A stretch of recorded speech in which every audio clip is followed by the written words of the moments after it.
তারা এই খুনিকে আর ফেরত চায় না। বাংলাদেশে আমরা এই খুনিকে আর ফেরত চাই না।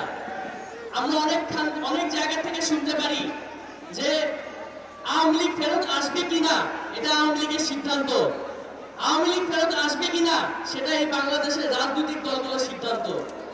আমি বলি এই সিদ্ধান্ত আওয়ামী লীগের না, এই সিদ্ধান্ত এই দেশের রাজনৈতিক দলগুলোর না, এই সিদ্ধান্ত আপনি আমি আমাদের মতন জনগণের।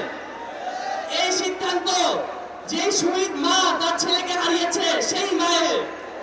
এই সিদ্ধান্ত আমাদের সামনে যে বসে আছে আমাদের আহত ভাই বোনরা যারা পা হারিয়েছে, চোখ হারিয়েছে তাদের। আপনারা কি আমার সাথে একমত? আপনারা কি আমার সাথে একমত? আমরা আওয়ামী লীগকে ফেরত চাই না। আমাদের বুকের রক্ত, আমাদের পানির তৃষ্ণা এখনো মিটে নাই। প্রয়োজন হলে আবারও আমরা আবু সাইদের মতন বুক পেতে আবারও মুক্তের মতন পানির বোতল হাতে নিয়ে রাজপথে নামবো। এই ফ্যাসিস্টের বিরুদ্ধে আওয়ামী লীগের নিষিদ্ধের কোনো বিকল্প হবে না। সেটা হোক রিফাইন আওয়ামী লীগ বা যে কোনো ধরনের আওয়ামী লীগই হোক না কেন, আমরা আওয়ামী লীগকে এই জায়গায় আর ফেরত চাই না। আমি আমার কথা শেষ করতে চাই। শেষ করার আগে একটা কথাই বলতে চাই, মাতৃভূমি অথবা মৃত্যু।